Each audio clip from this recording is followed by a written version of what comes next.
الفاتحة. أعوذ أعوذ بالله من بالله من الشيطان الشيطان الرجيم. بسم الرجيم. بسم الله الله الرحمن الرحمن الرحيم. الرحيم. الحمد لله الحمد رب لله العالمين رب الرحمن العالمين الرحيم الرحمن مالك الرحيم يوم مالك الدين. يوم الدين. إياك نعبد إياك وإياك نعبد نستعين وإياك اهدنا الصراط نستعين المستقيم المستقيم صراط الذين صراط أنعمت الذين عليهم أنعمت غير عليهم غير المغضوب عليهم المغضوب ولا عليهم ولا الضالين. الضالين.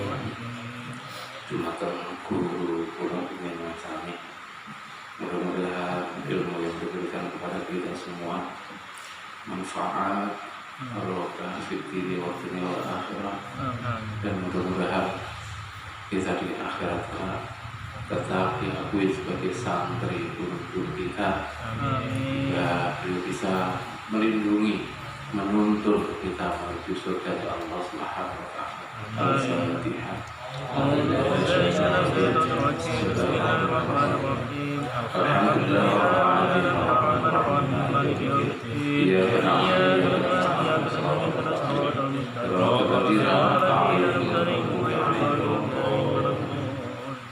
Ya Allah, hajatina wa hajatikum min hawajati dunya wal akhirah. Al-Fatihah. أعوذ بالله من الشيطان الرجيم. بسم الله الرحمن الرحيم. الحمد لله الرحمن الرحيم مالك يوم الدين. إياك نعبد وإياك نستعين صراط الذين أنعمت عليهم غير المغضوب عليهم ولا الضالين. Kita mulai ke mukadimah kita. Mukadimah itu supaya kita tahu tujuannya dan harapan kita dengan mukadimah pengarang kitab ini juga bisa memberikan barokahnya kepada kita. Bismillahirrahmanirrahim. Alhamdulillah utai sekabehane puji iku lillahi kedue Allah, hamdan lawan puji muafian kang nuhoni lini amihi maring pira-pira nikmate Allah, mukafian kang nyukupi limazidihi maring tambahi ni'am. Jadi alhamdulillah itu merupakan salah satu pujian kepada Allah Subhanahu wa Ta'ala. Tujuannya apa? Limazidihi, tatkala kita mengucapkan alhamdulillah, yakinlah Allah akan memberikan tambahan nikmat-nikmat kepada kita. Ini oleh sebab itu pengarang kitab tafsir ini mengawali bismillah alhamdulillah ya, agar nikmat yang diberikan Allah Subhanahu wa Ta'ala ditambah gitu. Wassalatu utai rahmat ta'zim, wassalamu lan keselamatan iku ala sayyidina ing atase Gusti kita Muhammadin, nyatane Kanjeng Nabi Muhammad. Sholawat serta salam juga disampaikan pengarang ini kepada Rasulullah Sallallahu Alaihi Wasallam wa alihi lan keluarganya Kanjeng Nabi. Keluarganya pun diberikan ucapan salam.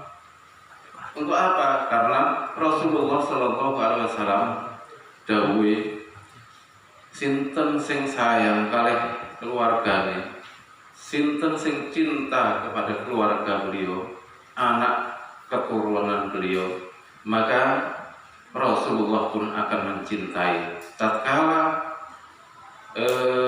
kita benci terhadap keturunannya, maka Rasulullah pun akan benci kepada kita. Oleh sebab itu kendala kata nih Pak, kita dicoba dengan berbagai cobaan. Kadang-kadang di medsos ya Pak, Masya Allah, habaib nyeleneh kadang-kadang ya. Terus ada hujatan-hujatan. Oleh sebab itu kita harus bisa nyaring. Kita bisa nyaring. Jangan sampai kita ikut nimbrung benci kepada keluarga baginda Rasulullah Sallallahu Alaihi Wasallam. Bahaya Pak. Rasulullah nate sinten sing nyakiti Fatimah, maka sama halnya dia menyakiti saya, kata baginda Rasulullah SAW. Makanya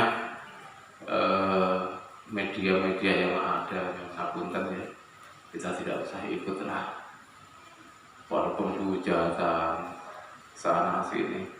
Yang penting kita tetap cinta kepada ahli bait. Insya Allah dengan perasaan cinta, insya Allah Rasulullah pun akan cinta, dan insya Allah kita akan diberi syafaat. Wa sahbihi lan sahabati Kanjeng Nabi, wa junudihi lan pira-pira balane Kanjeng Nabi. Sinten balane Kanjeng Nabi niku? Ya kita ini, gitu. Kita sudah diakui gitu. Orang Islam itu adalah saudara kita. Tatkala antara Islam dengan Islam pun kita saling percaya, rukun, yakinlah kita akan lebih baik. Tapi yang Islam rata-rata kadang-kadang kalau yang Islam bukan rukun, akhirnya apa? Terjadi perpecahan. Tatkala terjadi perpecahan, yang dirugikan siapa? Kita semua. Dan itu tidak diinginkan oleh baginda Rasulullah SAW. Buatan pingin Kanjeng Nabi, walaupun Rasulullah telah menyampaikan akhir zaman umat Islam itu bakal pecah. Tapi Rasulullah tidak mengingatkan itu. Bahkan Rasulullah nanti berdoa kepada Allah agar umat Islam dipersatukan. Doa yang ditolak salah satunya adalah persatuan umat Islam. Ditolak oleh Allah Subhanahu wa taala. Dampaknya apa? Sekarang ini sudah, mulai sekarang dampaknya luar biasa. Tapi yang perlu kita ingat, ini merupakan PR kita. Allah menolak doa itu. Kenapa? Agar umat Islam berhati-hati. Disitulah seleksi, filter kita, seleksi. Sinten sing memang betul-betul mengikuti anjuran Rasulullah, dan siapa yang menyimpang dari ajaran Rasulullah. Walaupun itu pun nas, gitu. Walaupun nas, sama halnya dengan Allah ya. Allah itu kan maha segalanya. Kita diciptakan, oh niki dados Islam, niki boten. Itu kan sudah nas. Walaupun dalam akidah kita Asy'ariyah itu tidak boleh kita mengecap, wah aku Gusti Allah sehingga ini wis bening ini. Boten salah. Itu sulul adab. Karena Allah memberikan kesempatan, memberikan pikiran kepada kita agar kita bisa membedakan, bisa berupaya untuk memperbaiki diri.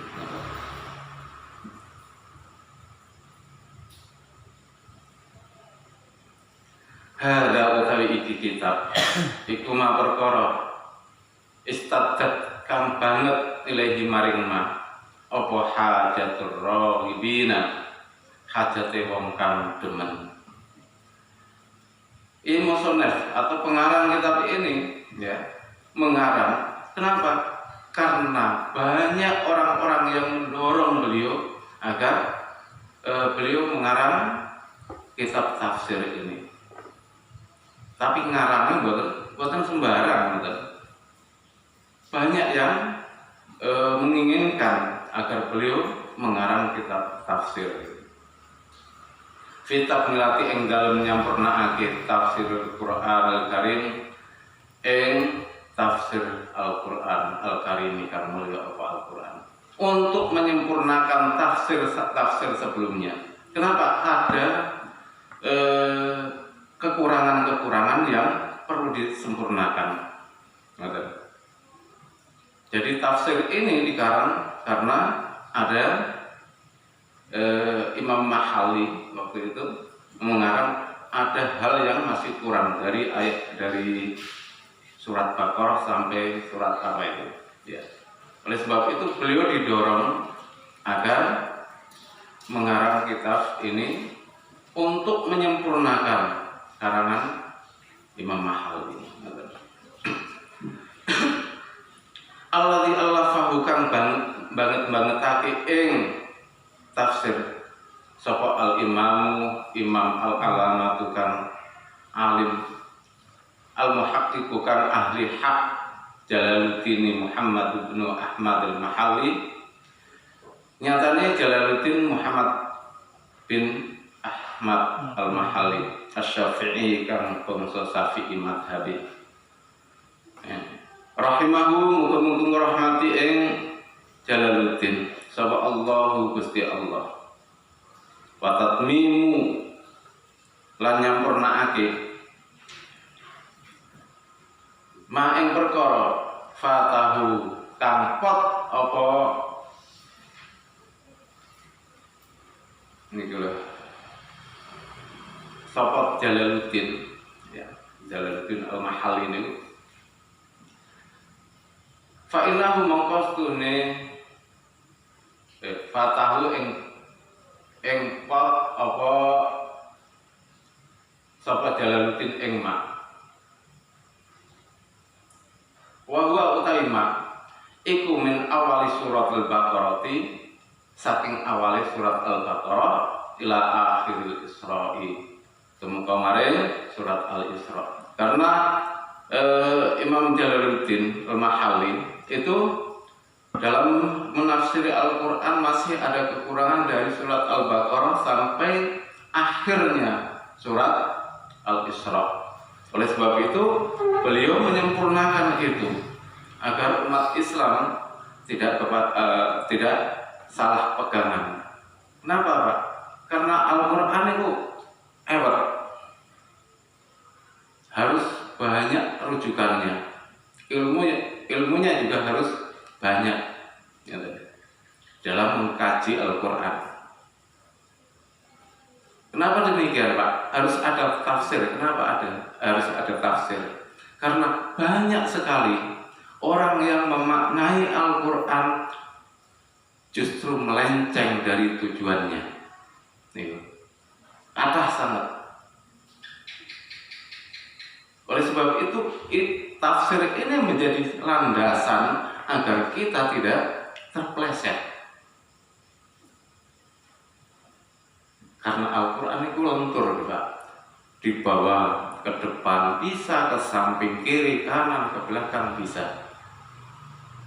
Karena ada makna yang tersurat dan tersirat. Supaya umat Islam tidak tergelincir, maka mengarang kitab tafsir ini.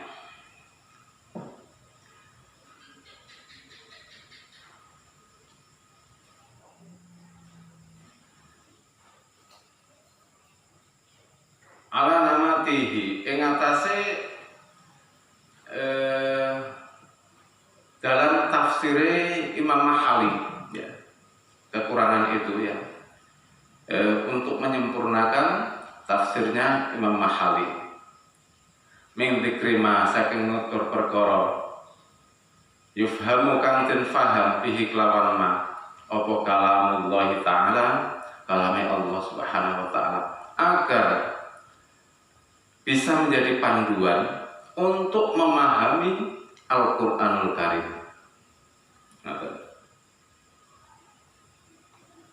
Wal i'timadi lan saking tetanggenan ala arjahil aqwali ing atase rojae qaul. Dan itu juga membahas tentang penjelasan qaul secara terperinci supaya kita tidak terpleset teman-teman. Wa i'rabima lan i'rabil lafaz yufta juga hajat ilaihi maring ma. Dan dalam pembahasan tafsir tidak sekedar nahwu sorof, boten ilmu bayan ila akhirih harus dikuasai. Karena disitulah kita akan tahu tujuan daripada ayat Al-Quran, termasuk babun nuzul ya. Asbabun nuzulnya harus kita tahu. Patambihin lan ngelengake ala qiraati ing atase pira-pira wacan al mukhtalifati kang beda-beda al masyhurati kang masyhur.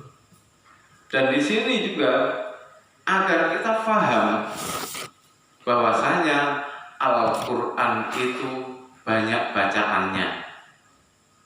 Enten qiraah sab'ah itu. Qiraah sab'ah niku angel memang Pak, Masya Allah angel. Kalau nggih mboten saged kok. Karena dari imam yang lain ada bacaan. Itu terjadi di zaman perbedaan itu terjadi dari zaman Sayyidina Ali.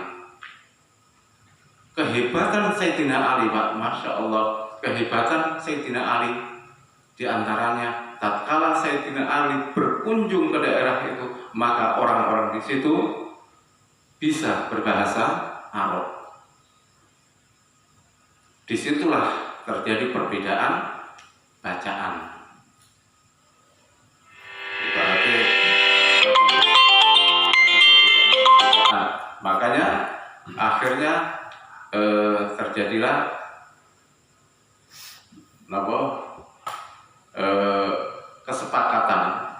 kesepakatan untuk menghindari bacaan-bacaan yang salah. Akhirnya ada qiraah sab'ah, 7 bacaan dalam Al-Quran.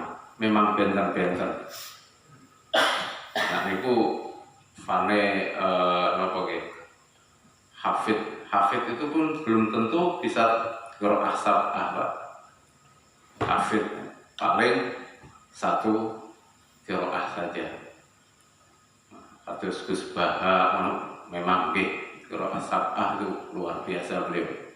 Rujukannya banyak. Makanya kalau kita mendengar bacaan orang lain, oh kok beda, kita tidak boleh langsung memvonis itu salah. Kenapa? Jangan sampai orang yang membaca itu memakai qiraah yang lain. Kita tidak bisa langsung memvonis.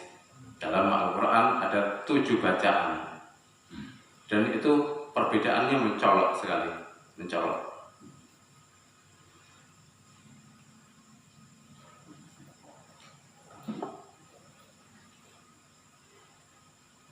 Ala wajhin ing atase wajah latifin kang lembut.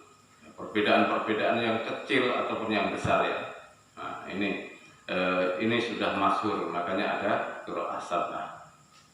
Wa takdirin lan ibarat wa jizin lan kang ringkas, takbir yang ringkas ya.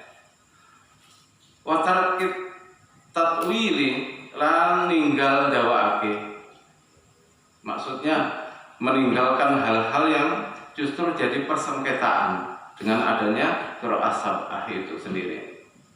Bidzikri aqwali kelan nutur pira-pira qaul, supaya kita tidak terkecoh dengan hal-hal tersebut. Nak kula panjenengan paling bacaan-bacaan Imam Asim gitu. Biasa gitu. Orang-orang Indonesia rata-rata Imam Asim. Yang lain kula piyambak nggih mboten ngertos, mboten paham ya. Ghairu mardiyatin kan ora den ridhoni ya. Kita menghindari hal-hal atau ucapan-ucapan, pembicaraan-pembicaraan yang justru akan mendatangkan laknat dari Allah Subhanahu wa taala. Oleh sebab itu tafsir ini dikarang dan terjadilah qiraah yang telah saya sebutkan tadi.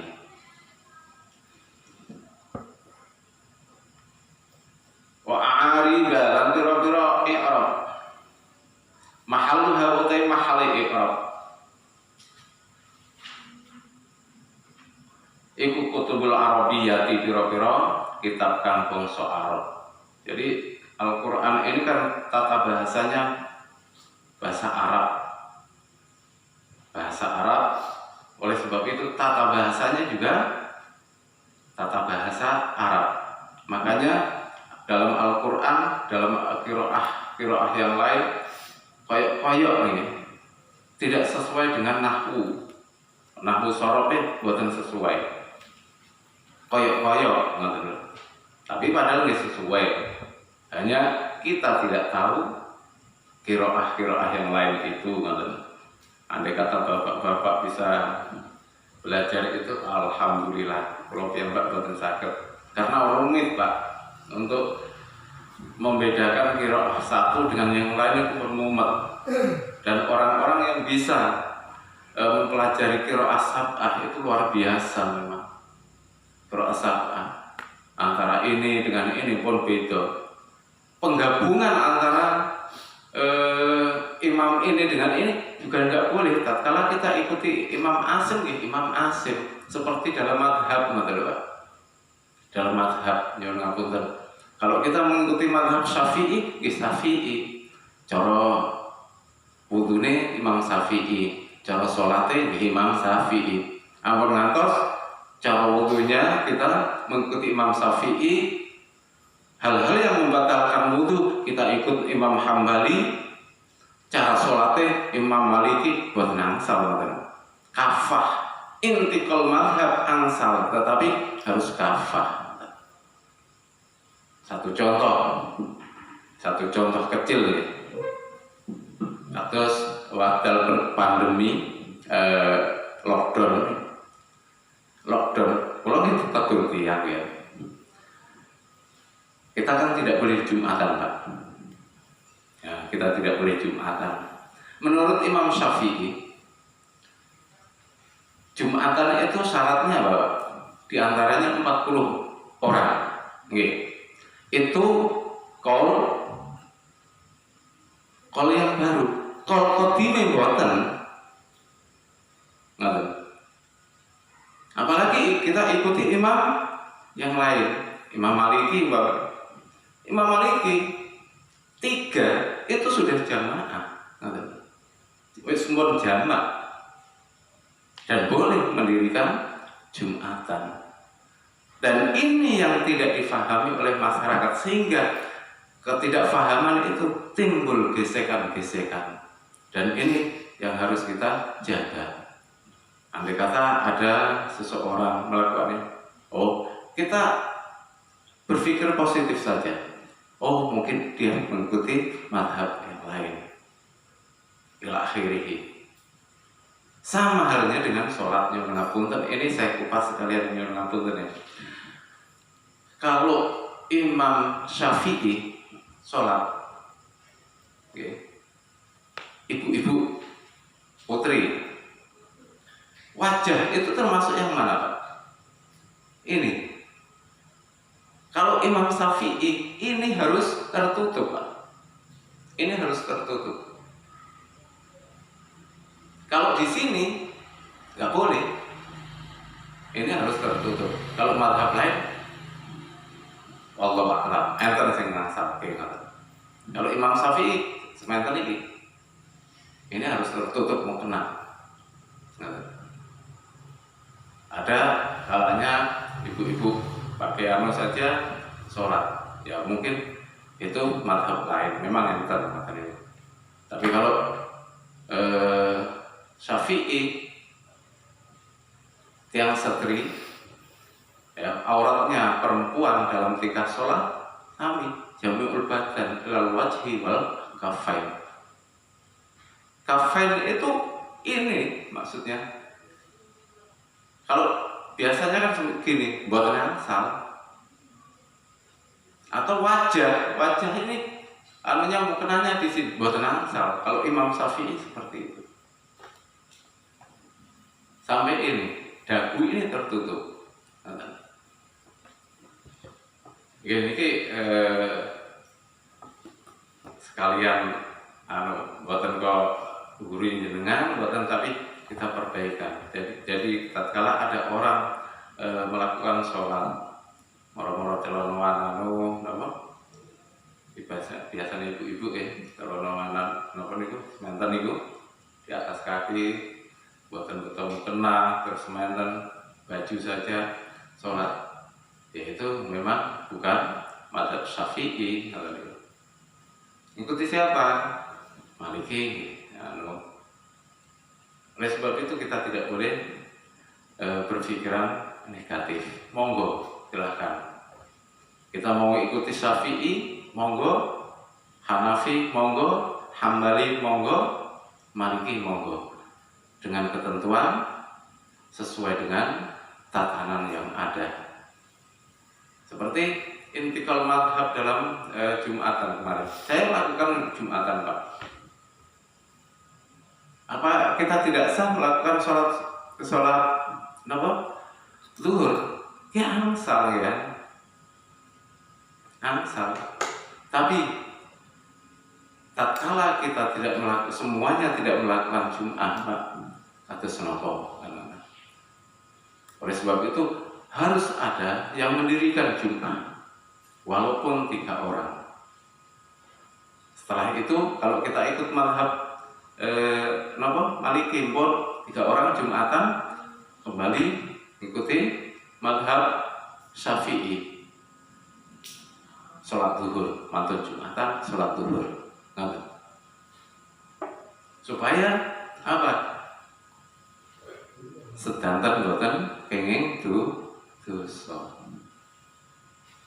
Fardu kifayah ya.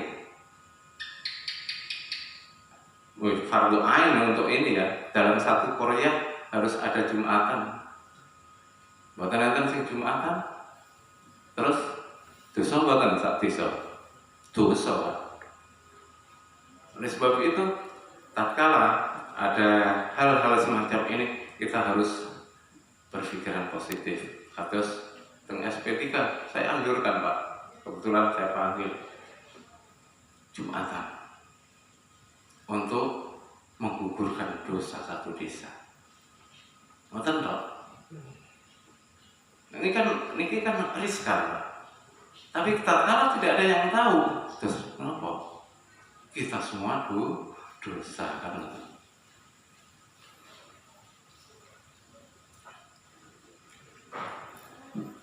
Ya Allah ya Karim. Wallahu ta'ala wallaha ing Allah as'alu nyuwun sapa ingsun an naf'a ing manfaat bihi kelawan tatmim ya, penyempurnaan ini. Jadi pada Allah saya meminta, pengarang kitab ini meminta agar karangan ini bisa bermanfaat fit dunya ing dalam dunya wa ahsanal jazai lan bagus-bagus walas alaihi ing atase tatmim fil uqba ing dalam akhirat.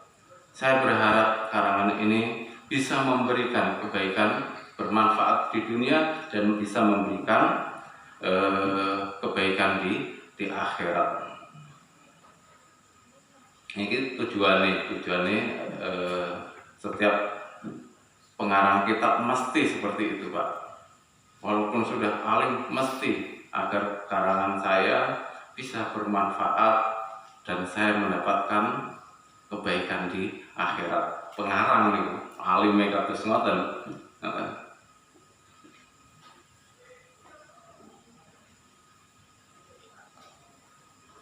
Bimanihi kelawan kanugrahane Allah wa karamihi lan kemuliaane Allah.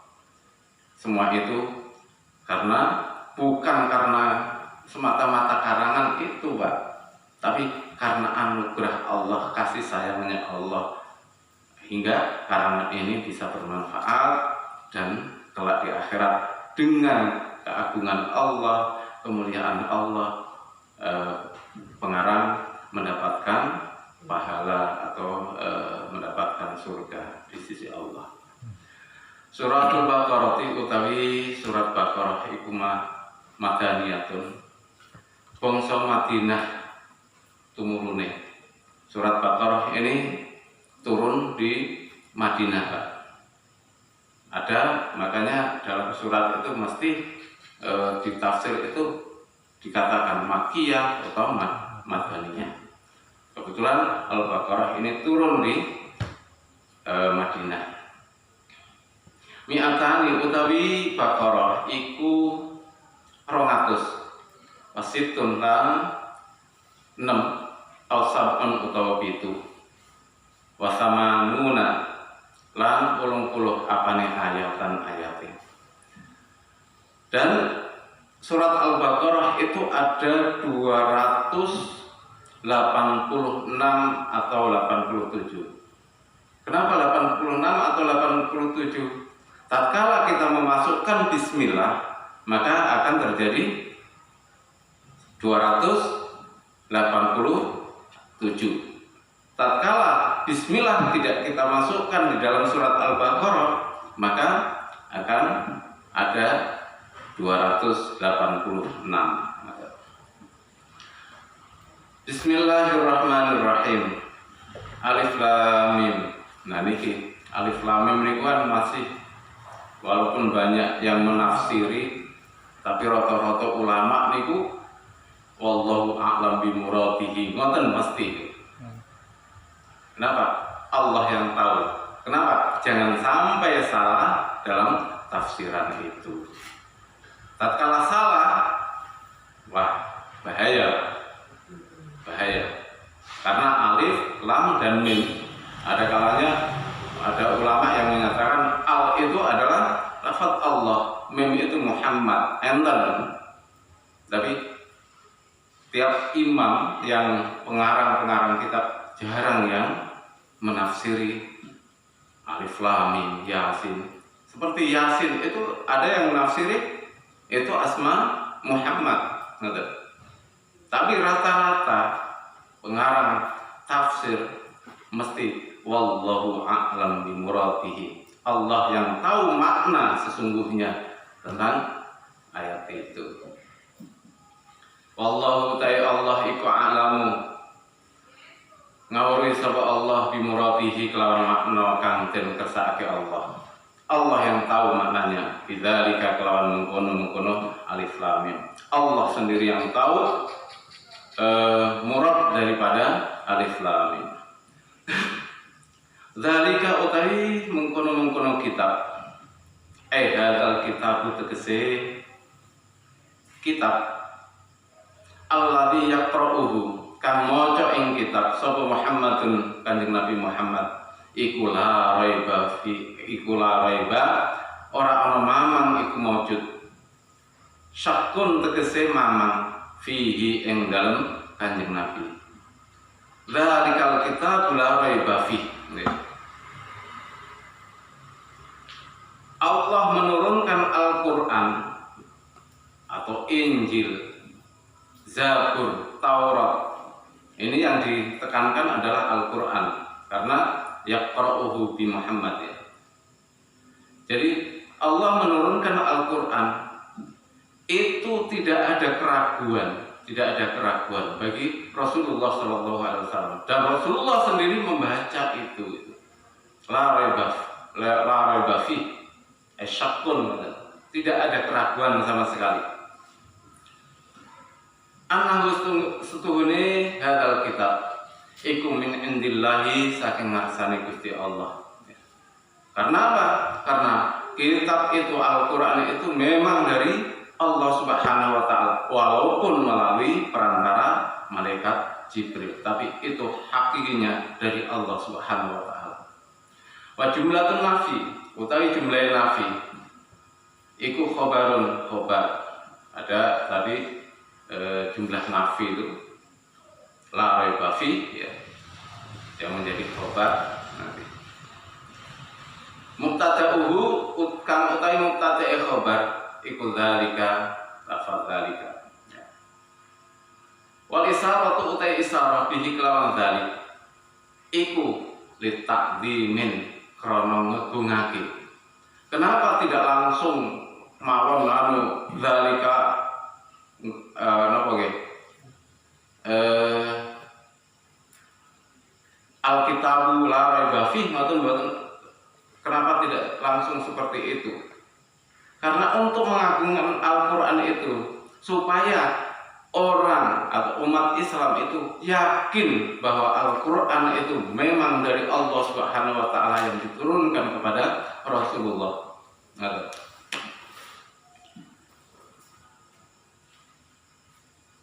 Iku hudan khobar sani.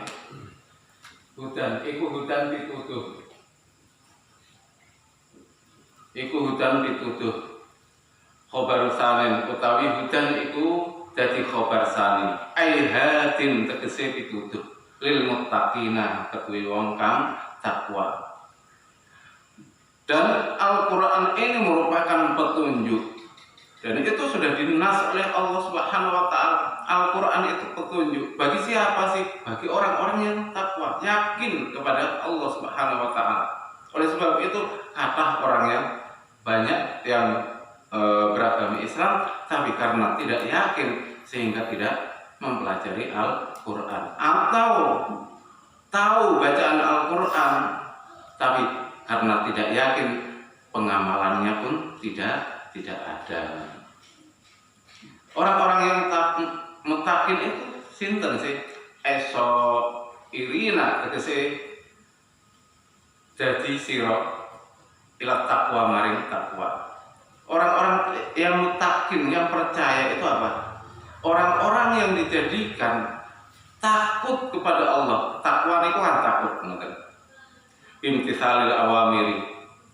Kelawan manut pira-pira perintah, wajibina binawahi lan ngedohi larangan.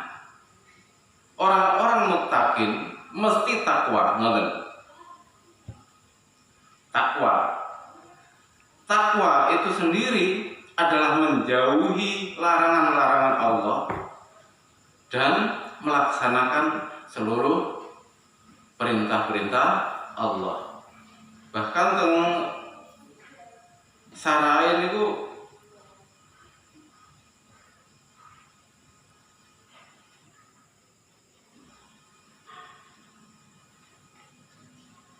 anggaran kuliah itu.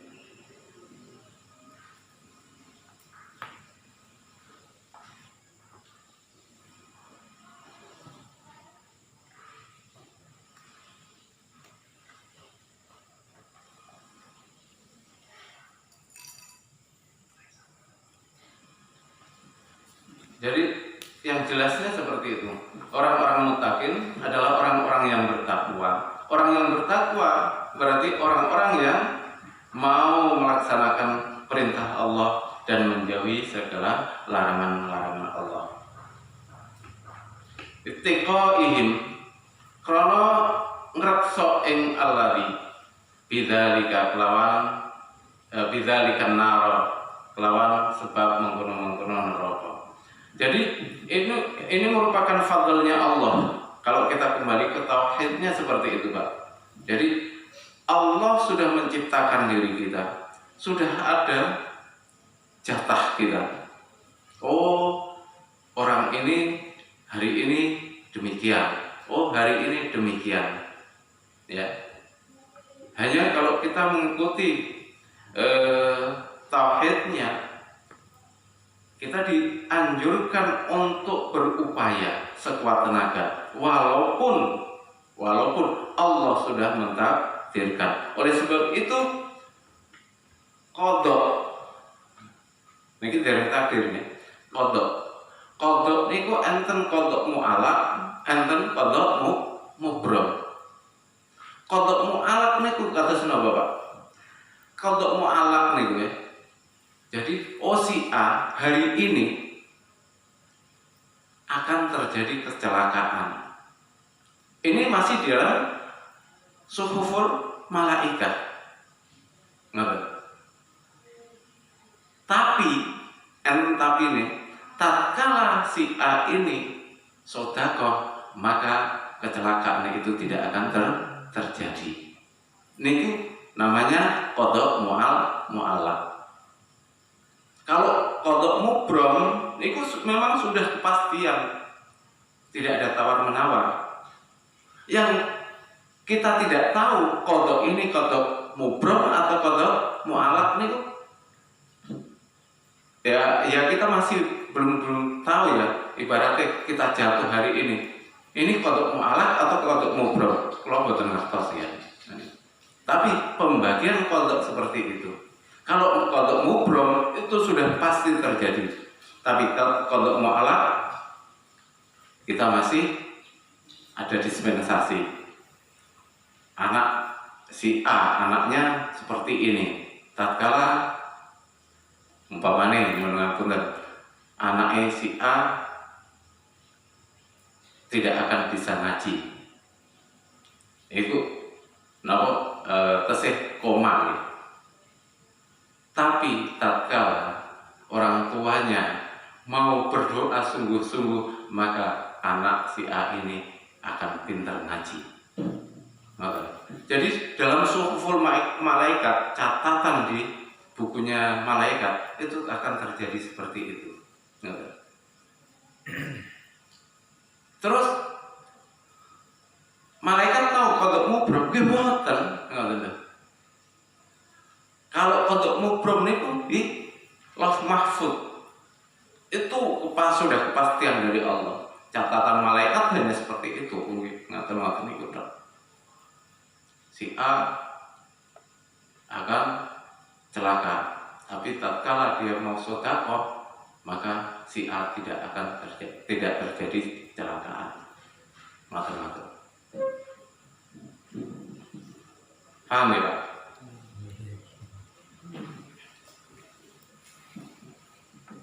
Oleh sebab itu niku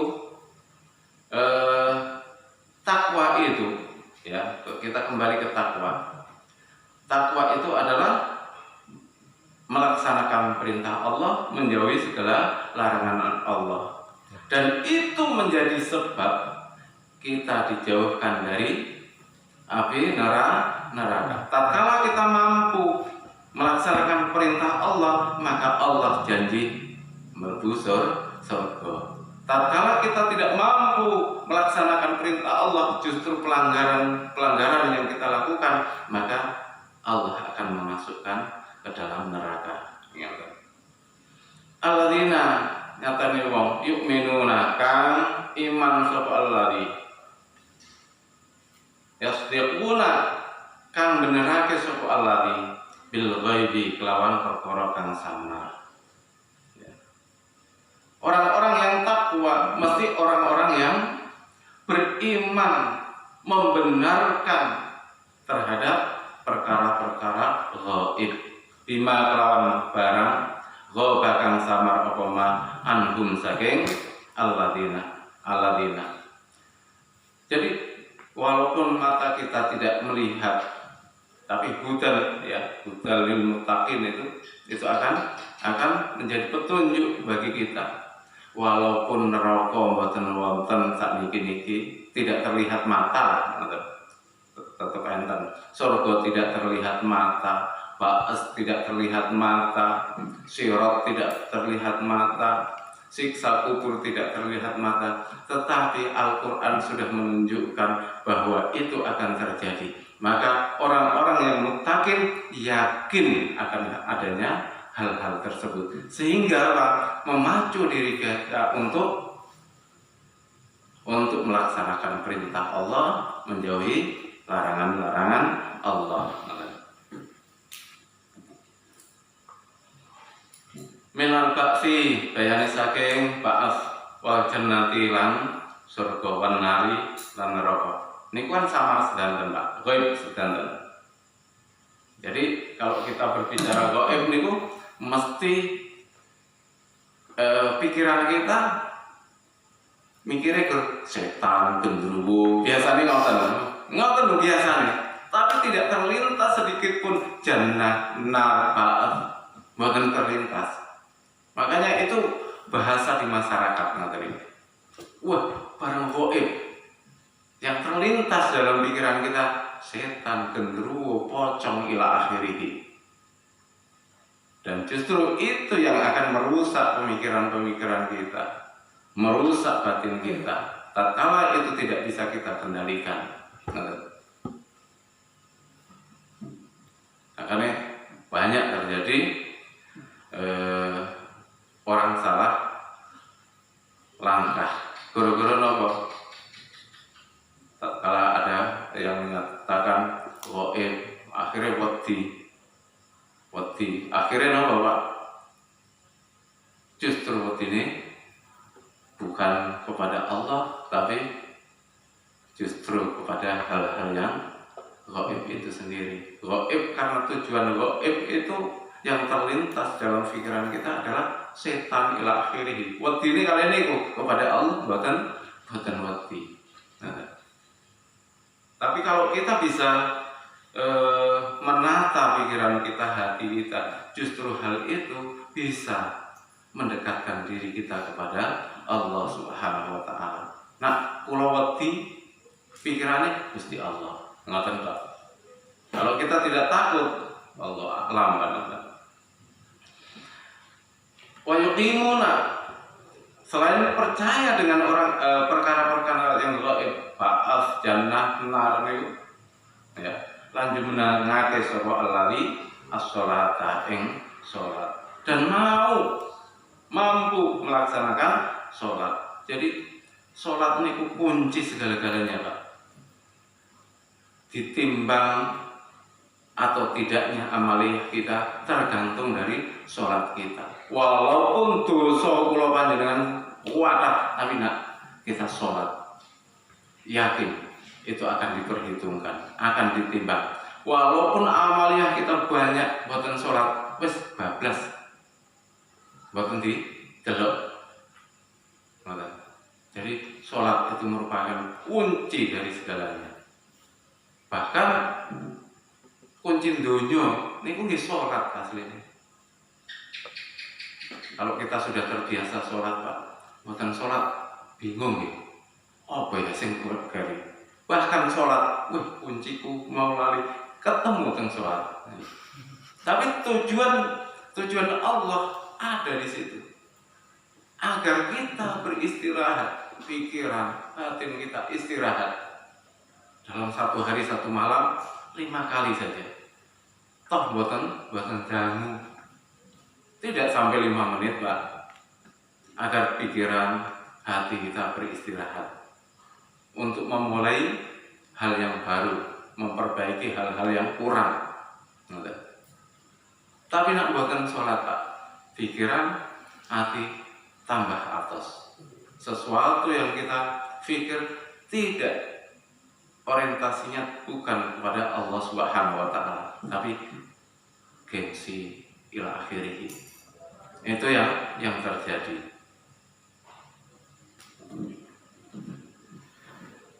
Ayu yaktuna tegese nekani sapa alladzi biha kelawan salat. Bihuquqiha kelawan pira-pira hak salat. Jadi salat juga ada aturannya. Bukan sekedar sholat, kadang-kadang nyuwun ngapunten. Ini kan aliran kata, kita bukan nyinggung tapi sholat yang dikehendaki dalam Al-Quran, yang dikehendaki oleh Allah Subhanahu wa taala, ada aturannya, ada hak-haknya, ada syarat rukunnya. Kan kata sehingga ayo sholat, kowe urung sholat, aku sholat. Padahal jagungan bareng-bareng. Kalau nate di ngoten ini ngopi jarang-jarang padahal sholat, waktu sholat, sholat. Kok ini urung sholat kan? Sampai urung sholat, sholat ngapain? Cara nopo? Katanya dengan berdiam diri, menenangkan batin, itu mereka sudah sholat. Padahal ada hak-haknya sholat, syarat rukunnya sholat. Nah kalau tidak terpenuhi semuanya, apa bisa dikatakan sholat? Padahal sholat niku dalam kriteria teng fikih diawali dengan takbir, diakhiri dengan salam. Dan mboten napa-napa kok iso sholat, kok ngendi? Ini yang terjadi. Mungkin bapak-bapak juga pernah mengalami ngoten nggih. Nah, itu kita tidak boleh mengikuti hal-hal semacam itu karena perintah Allah berkaitan dengan sholat prosesnya panjang Pak. Rasulullah menjemput sholatnya panjang sekali. Nah, dan begitu Allah memerintahkan Rasulullah untuk melaksanakan sholat, tata caranya pun sudah diatur.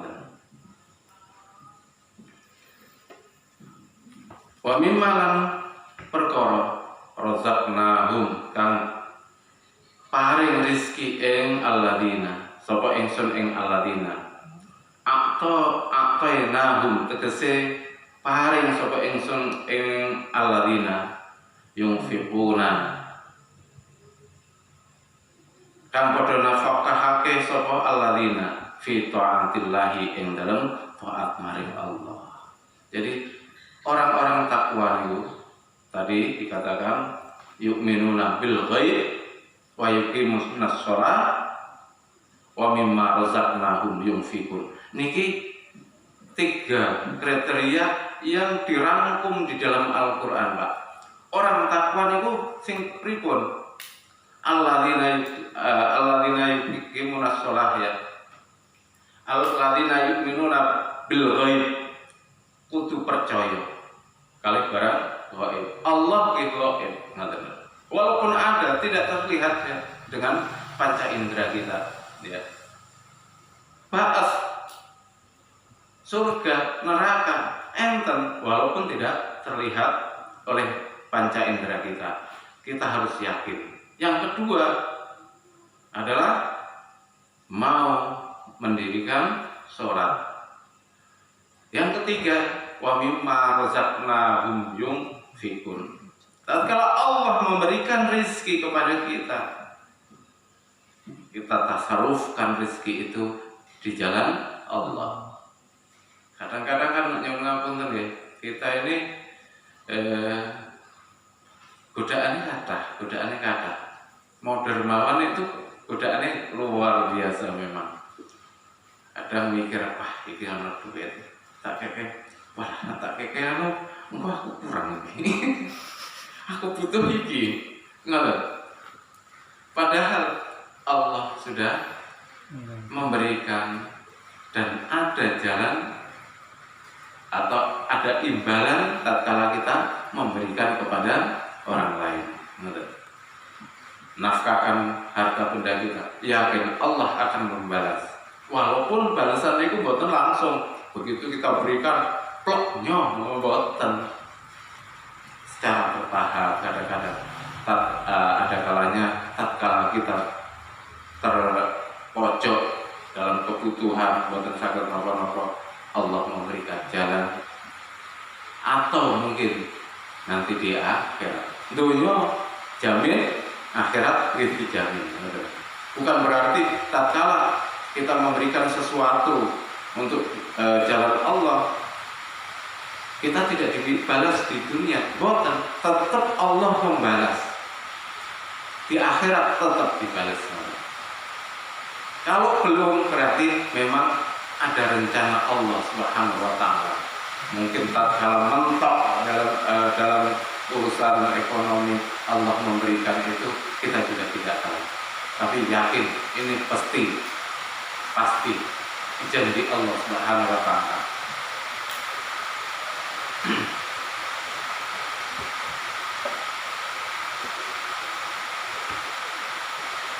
Bapak-bapak yang saya hormati, kalau kita semua teman-teman ya Pak, betul atas memakai kesalahan. Jadi ini tuh yakin monggo dengan